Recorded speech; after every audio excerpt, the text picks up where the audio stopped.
तो गलवान में पराक्रम के बाद गलवान की खीस मिटाने के लिए सोचा था चीन ने कि एक बार फिर से वो गलवान का बदला ले लेगा या गलवान के पराक्रम के लिए वो जो चकनाचूर हुआ था दोबारा गलवान 2 कर देगा। लेकिन 2.5 महीने में दूसरी बार भारत ने चीन के गुरूर को चकनाचूर कर दिया। एलएसी पर एक बार फिर भारत ने चीन के दुस्साहस का करारा जवाब दिया है। पैगोंग की पूरी कहानी अगर आप सुनेंगे, पैगोंग के पराक्रम की पूरी कहानी आप सुनेंगे तो आपको यकीन होगा कि किस तरीके से गलवान में जो पराक्रम हमने देखा था, चीन को गुरूर यानी चीन के गुरूर के कैसे चारों खाने चित भारतीय सैनिकों ने किए हैं। जहां 500 सैनिक औजारों के साथ लेकर के चीन आया अतिक्रमण की कोशिश करने के लिए, घुसपैठ की कोशिश करने के लिए, भारतीय सैनिकों ने एक भी गोली चले बिना उसे नाकाम कर दिया। शिकायत नहीं समाधान, यही है नया हिंदुस्तान। जी हां, भारत चीन तनाव पर हमारी ये सबसे बड़ी कवरेज लगातार जारी है। सबसे पहले मैं इस बड़ी कवरेज में और बड़ी तस्वीरें आपको बताऊं, तमाम मेहमानों को जोड़ूं, हमारे संवाददाताओं को जोड़ूं, क्योंकि आपको मालूम है भारत चीन विवाद पर सबसे पहले सबसे बड़ी खबर जी न्यूज आपको देता है। 5 बड़ी खबरें बता देते हैं। National security adviser Ajit Doval LAC के हालात की समीक्षा खुद कर रहे हैं। चीन के साथ कमांडर स्तर की बातचीत पर अजीत डोवाल की नजर है, क्योंकि बातचीत के बाद भी उसने कैसा प्रपंच रचा। वहीं चुशुल में सुबह 10 बजे से कमांडर स्तर की बैठक चल रही है। वहीं पैगोंग में चीन के मुकाबले भारतीय सेना बेहतर स्थिति में है। यही शायद चीन की चिंता है, जो चीन एक बार फिर से घुसपैठ की कोशिश कर रहा था। वहीं चीन ने भारत पर एलएसी के उल्लंघन का आरोप लगाया। एक बार फिर से ग्लोबल टाइम्स, जो कि उसका वॉर प्रोपेगेंडा अखबार है, उसने वही झूठ फैलाने की कोशिश की है। तो भारत चीन तनाव पर सबसे बड़ी खबर इस वक्त यही है। National security adviser Ajit Doval LAC के हालात की खुद समीक्षा कर रहे हैं। राष्ट्रीय सुरक्षा सलाहकार खुद नजर रखे हुए हैं एलएसी पर। लाइन ऑफ एक्चुअल कंट्रोल पर हालात क्या हैं? चीन के साथ कमांडर स्तर की बातचीत अब भी चल रही है, क्योंकि भारत ने कल अपनी स्टेटमेंट में साफ कर दिया था, इंडिया वांट्स डायलॉग। भारत अब भी बातचीत चाहता है और इस पूरे मसले का हल बातचीत से चाहता है, लेकिन वो अपनी भूमि के लिए एक एक इंच के लिए प्रतिबद्ध है, अपनी संप्रभुता के लिए प्रतिबद्ध है। और ये भारत ने पहले भी साफ कर दिया था, प्रधानमंत्री ने भी साफ कर दिया था, और शायद उसी एक्शन को बढ़ाते हुए अजीत डोवाल की नजर हालात की समीक्षा के लिए है। एक अहम और महत्वपूर्ण बैठक कल हुई थी। बैठक में गृह सचिव और खुफिया एजेंसियों के प्रमुख भी मौजूद रहे थे। खुफिया एजेंसियों ने चीन के साथ तनाव पर अजीत डोवाल को जानकारी दी और 28-29 अगस्त की रात पैगोंग में चीन के साथ भारतीय सैनिकों की झड़प की एक-एक डिटेल एनएसए को दी गई। मनीष शुक्ला इस वक्त हमारे साथ मौजूद हैं, जो कल इस बैठक को कवर कर रहे थे। उनके पास हम चलेंगे। कृष्ण मोहन मिश्रा हमारे साथ मौजूद है, जिन्होंने इस पूरी खबर के ऊपर पैगोंग के पीछे की कैसे पराक्रम गाथा है, गलवान 2 कैसे फेल हो गया चीन का, उसके बारे में बताया। हमारे साथ कर्नल दानवीर सिंह मौजूद हैं, रक्षा विशेषज्ञ, स्ट्रेटेजिक तरीके से इस पूरे इलाके को बहुत अच्छे से जानते हैं, और मेजर जनरल एसपी सिन्हा, जो कि कल इस पूरे इलाके के बारे में उन्होंने बताया भी, डिटेल से समझाया भी, और क्यों भारत वहां पर मजबूत है इस बारे में बताएंगे। मनीष, सबसे पहले आपके पास आना चाहता हूं। अजीत डोवाल का खुद एलएसी के हालात पर नजर रखा, खुफिया एजेंसियों के साथ सब ये पूरी जानकारी साझा करना, क्या ये बताता है? देखिए सचिन, ये कहा जाए कि इस बार जो ऑपरेशन हुआ है, इस बार जो हमारी सेना ने पराक्रम दिखाया है, उसमें सारी जो एजेंसीज़ हैं उन्होंने मिल करके काम किया है। क्योंकि कुछ दिनों पहले ही जो इंटेलिजेंस इनपुट्स थे वो लगातार आ रहे थे। एनएसए ऑफिस में भी आरएनडब्ल्यू जो है और इंटेलिजेंस ब्यूरो है, लगातार वो इनपुट दे रहे थे कि कई जगहों पर ईस्टर्न लद्दाख में जो चाइनीज़ सोल्जर्स हैं वो और एरियाज़ में भी कब्जा करने की कोशिश कर रहे हैं, स्टेटस को बदलने की साजिश रच रहे हैं। लगातार हमारे सर्विलांस जो इक्विपमेंट्स हैं जो एलएसी पे लगे हुए हैं, वो चाइनीज़ के मूवमेंट्स को नोटिस कर रहे थे, और ये बात बिल्कुल पुख्ता हो गई थी कि जो ईस्टर्न लद्दाख, जो चुशुल का एरिया है, जो ब्लैक टॉप की हम जो बात कर रहे हैं, वहाँ पर चाइनीज़ सोल्जर एक और एरिया में आकर के वहाँ पर वो कब्जा करना चाहते हैं। और उसके बाद ये तय कर लिया गया कि किस फोर्स को इस्तेमाल करना है, किस तरीके से चाइनीज़ प्लान को बिना देरी किए थवर्ट करना है, उनको फाइल करना है। और इसी वजह से काफ़ी ज़्यादा नंबर्स में हमारे जो स्पेशल फोर्स के जवान हैं वो वहाँ पहले से डिप्लॉय थे, और जैसे ही चाइनीज़ सोल्जर ने हमारे एरियाज़ में टॉप के ऊपर पीक जो है उस पर आने की कोशिश की, हमने उनको पीछे ढकेल दिया। ये अलग बात है कि ये कहा जा रहा है कि कोई वायलेंट क्लैश नहीं हुआ, लेकिन जो हमारे पास जानकारी मिल रही है कि चाइनीज़ को आगे बढ़ने से रोक दिया गया।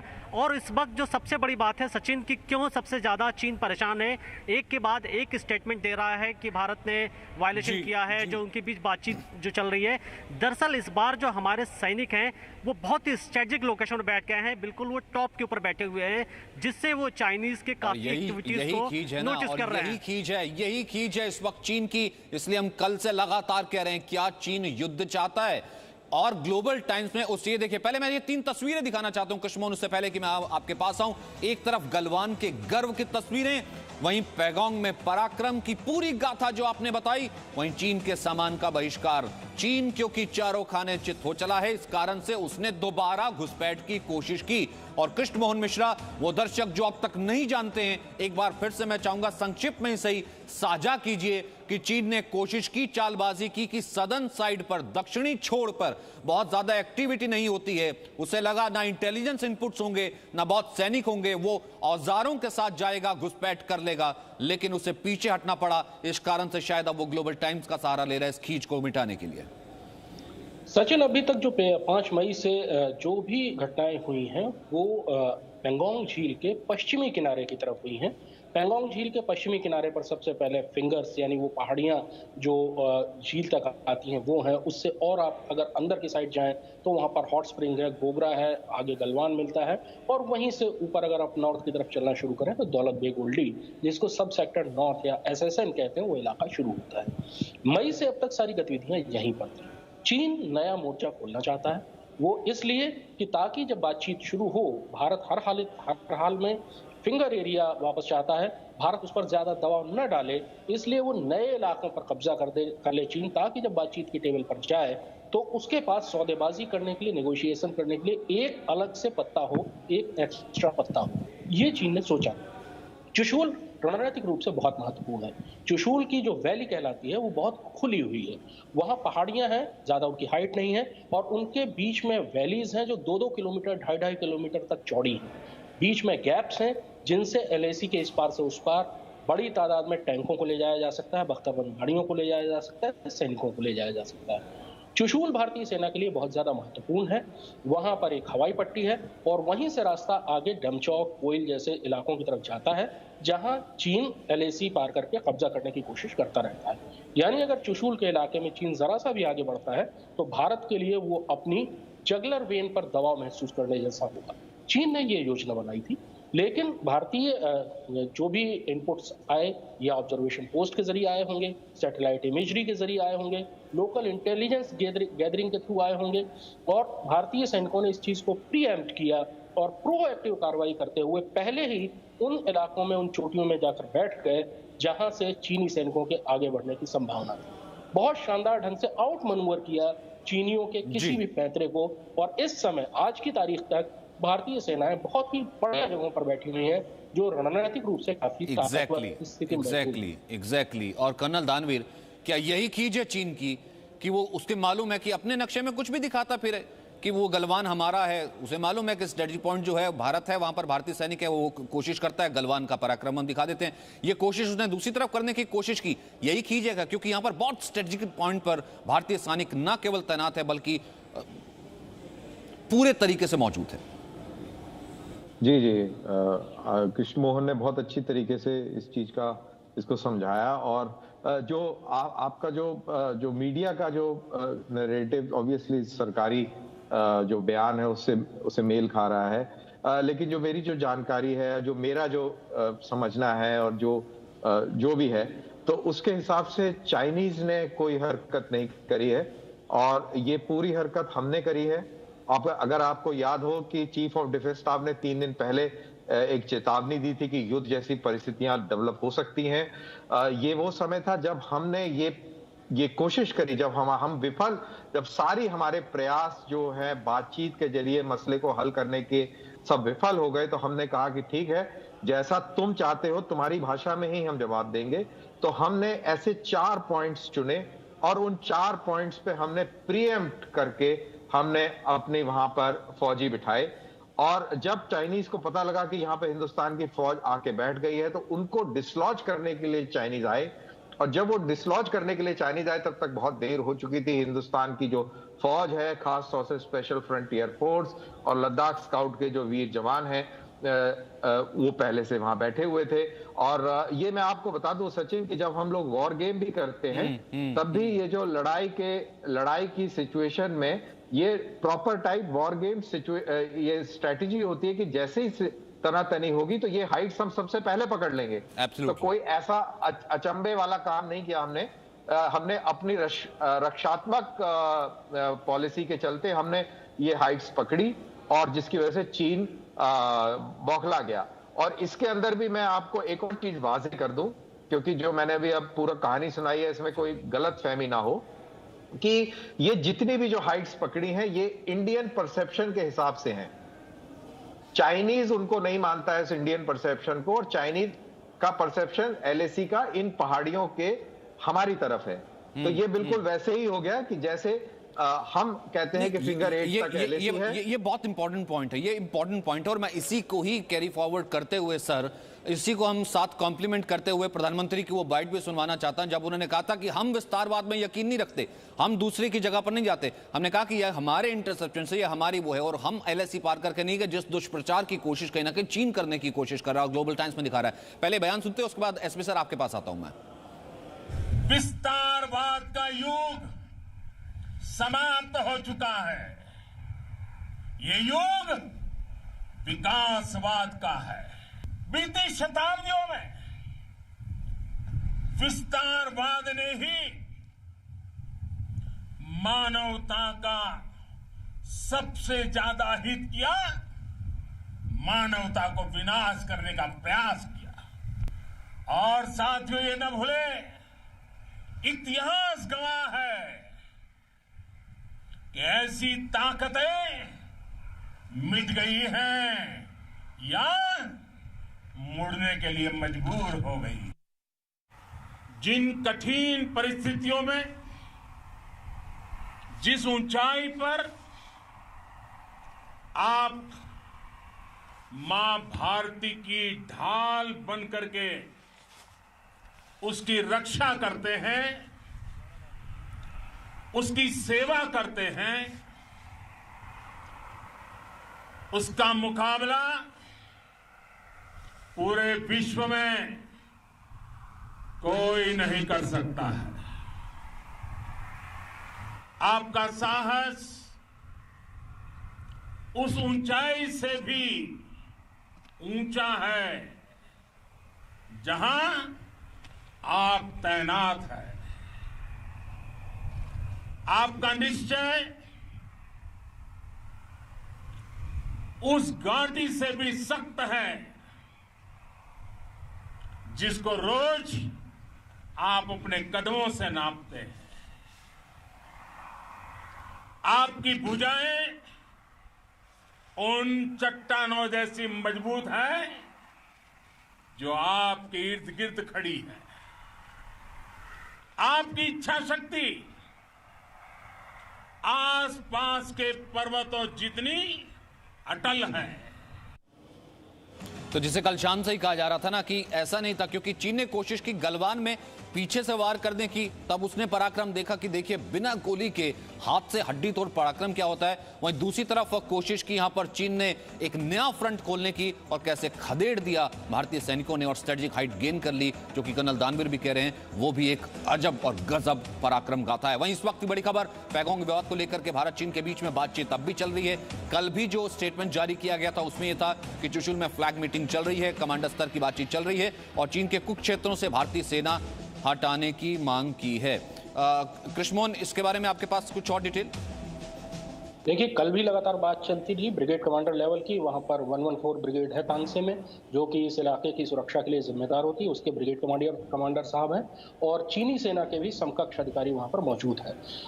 आमतौर पर जो इस लेवल की बातचीत होती है वो सिर्फ इसलिए उसका हासिल सिर्फ ये होता है कि लड़ाई और ज्यादा ना बढ़े और उस वक्त लड़ाई पर विराम आ जाए सैनिकों के बीच में, और उसके बाद जो सीनियर रैंकिंग ऑफिसर्स की मीटिंग है उसका रास्ता खुले। यानी भविष्य में बहुत जल्दी मेजर जनरल रैंक की या कोर कमांडर स्तर की बातचीत हो सकती है। लेकिन सचिन, आप देख रहे हैं 4 महीने लगभग होने जा रहे हैं, 2-3 दिन बाद 4 महीने हो जाएंगे। इसमें 6 बार कोर कमांडर लेवल की बातचीत हो चुकी है। WMCC यानी working management for consultation and coordination, जो कि MEA की एक बॉडी है, वो लगातार मीटिंग कर रही है। और मेजर जनरल और ब्रिगेडियर स्तर की तो बहुत बार बातचीत हो चुकी है, लेकिन अभी तक कोई हल निकला नहीं है, क्योंकि चीन के साथ सौदेबाजी में ये एक परेशानी हमेशा आती है कि चीन अपनी बात पर ही अड़ा रहता है और दूसरे की बात सुनने के लिए तैयार नहीं होता, इसीलिए बातचीत इतनी लंबी चलती है। आज की बातचीत से नतीजा और यही जैसा कुछ कर्नल नहीं दानवीर निकलेगा, ने जो लेकिन कहा, और यही कर्नल दानवीर ने जो कहा, तो शायद चीन को उसी की भाषा में जवाब दिया गया है और देने की ही स्ट्रेटजी है, तभी ये बैठ के चल रही है एसपी सेना साहब। क्योंकि चीन ये सोचता है कि मैं तो आगे आ गया, अब उसी को LAC बता दूंगा, उसी को मैं कह दूंगा कि यही मेरा इलाका है और वहीं से बातचीत करूंगा, मैं पीछे नहीं हटूंगा। लेकिन सीडीएस ने साफ कर दिया था और कल करके भी दिखाया। देखिए सचिन, ये जो इंडियन आर्मी ने किया है, ये ऑफेंसिव डिफेंस का बहुत अच्छा उदाहरण है, पहली बात। दूसरी बात, आपको चीन की स्ट्रेटजी सोचने की जरूरत है। चीन का उद्देश्य क्या है? चीन का उद्देश्य था, हमको इंटेलिजेंस सोर्सेज से पता चला था कि चीन 500 PLA ट्रुप तैयार हो रहे हैं सदर्न साइड में आके बैठने के लिए। तो इसके पहले कि वो बैठते, हमारे ट्रुप जाके बैठ गए, चाहे वो SFF हो, स्पेशल फ्रंटियर फोर्स हो, चाहे ITBP के लोग, वहां जाके बैठ गए। पहली बात तो ये है। दूसरी बात जो मैं कहना चाहता हूं कि चीन की सोच क्या थी, ये मास्टर स्ट्रोक चीन खेला था। वो क्या था? चीन ने सोचा था कि यदि हम थाकुम पे क्षेत्र पे जाके बैठ जाते हैं और हाइट्स पे जाके बैठ जाते हैं, तो ऑटोमेटिकली फिंगर 1 से 8 हमारे कंट्रोल में आ जाएगा बहुत निकटतम भविष्य। पहली बात।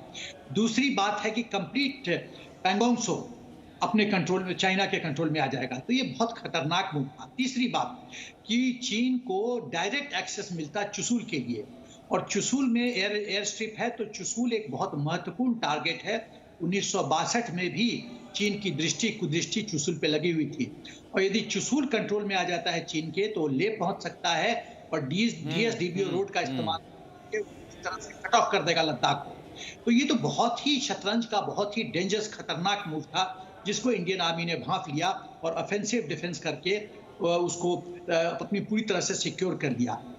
एक और बिंदु मैं कहना चाहता हूं कि माउंटेन वॉरफेयर में जो भी हाइट पे बैठता है उसको टैक्टिकल एडवांटेज मिलता है, क्योंकि जो हाई फीचर्स है, हाइट्स है, उससे फायर करना आसान है, लेकिन जो हाइट्स पे धावा कर बोलने की कोशिश करेगा, चढ़ाई करने की कोशिश करा, उसके लिए बहुत क्लाइंबिंग बहुत मुश्किल होता है। 1999 कारगिल वॉर इसका उदाहरण है जी। तो इस बात से इंडियन आर्मी को पता था, तो इसीलिए वो जाके हाइट्स पे बैठ गई। अब तीसरी बात जो है, बातचीत की बात जो हम लोग उल्लेख कर रहे हैं, देखिए चीन पे विश्वास करना आत्मघातक होगा, और बातचीत के दौरान भी हमको ऐसा मुद्दा उठाना चाहिए, क्योंकि चीन टाइम बाई कर रहा है। चीन किसी तरह से विंटर तक ड्रैग करने की कोशिश कर रहा है बातचीत को, तो और वो सोचता है ट्रैप कि हुआ ना, तो सर मतलब ट्रैप हुआ ना। अगर मैं टोटल 17 बातचीत भी लगाऊं तो कर्नल दानवीर ये तो ट्रैप हुआ। उसे लगा कि दोबारा ट्रैप में आ जाएगा, वहीं से A to Z करके, जैसा कृष्णमोहन कहते हैं, दोबारा A से बातचीत करने लगूंगा और टाइम बाय करता रहूंगा, इतने में ठंडा आ जाएंगी और बाकी चीजें हो जाएंगी, मैं वहीं पर बैठा रहूंगा और वहीं पर अपनी पोस्ट बना लूंगा। लेकिन ये जवाब क्या कहता है और इसकी क्या गारंटी कि दोबारा चीन वापस नहीं आएगा, वहां पर ऐसी हरकत नहीं करेगा? बिल्कुल 100% आपने बिल्कुल सही कहा। और ऐसी बात नहीं है कि हमारे जो हुक्मरान है वो इस चीज को समझते नहीं है, वो बहुत अच्छी तरह समझते हैं। और अब हमारे जो हुक्मरान है वो भी उसी की तरीके से गेम खेलने लग गए हैं। बड़ा दिलचस्प है कि हम भी ये कह रहे हैं कि हम भी शांति प्रिय तरीके से हल करना चाहते हैं, हम भी बॉर्डर पे कोई कशीदगी नहीं चाहते, और यही ऐसे ही चाइना भी बोलता है। लेकिन जमीन पर चाइना हमसे बदमाशी करता है। तो इस बार हमने भी चाइना को चाइना की भाषा में बात समझाने की कोशिश करी है, और चाइना को बहुत अच्छी तरह ये बात समझ में भी आ गई है। देखिए किस प्रकार से वेस्टर्न थिएटर कमांड ने इस चीज को सबसे पहले उठाया कि कैसे उनके हिसाब से हिंदुस्तानी सैनिक जो हैं उनके इलाके में 4 किलोमीटर तक अंदर आ गए हैं। और ये उनकी घबराहट है, बौखलाहट है, क्योंकि आपको मैं सचिन ये बता दूं कि जहां पर अभी हिंदुस्तान के फौजी बैठे हैं उससे हम पूरी स्पेंगूर घाटी जो है उसके ऊपर हम नजर रखे हुए हैं, उसको डोमिनेट कर रहे हैं, और तकरीबन 200 से 250 स्क्वायर किलोमीटर का इलाका अब हमारे निगरानी में है। कहने का मेरा मतलब ये है कि जो चाइना फिंगर 4 पे और सर हटने को यही तो तैयार मेरे नहीं पास था। वक्त इतना ही है, जिसका- यही तो चीन की खींच है ना। उसे लगता ये था कि मैं डराऊंगा, पहले वाला हिंदुस्तान है वो उस तरीके की बात करेगा। जैसा कि आपने कहा कि एक तो DSDRBO रोड जो दौलत बेग गोल्डी रोड है उसको लेकर के वो कुछ नहीं कर पाया। भारत का निर्माण कार्य लगातार चलता रहा, गलवान वाला वो जो पुल था वो भी लगातार पूरा हो गया। वही दूसरी तरफ नया फ्रंट भी खोलने की अगर कोशिश करता, उससे पहले भारतीय एजेंसियां इस तरीके से कोऑर्डिनेशन से काम करती हैं और वहां पर 500 सैनिक अगर आते भी हैं तो ऐसा पराक्रम दिखाया जाता है कि दौड़ के भाग के वापस बिल में घुस जाते हैं। एक छोटे से ब्रेक के लिए रुक रहे हैं। बहुत बहुत शुक्रिया आप सभी मेहमानों को मेरे साथ बने रहने के लिए। Presenting B News app available on Google Play and App Store. Download it now.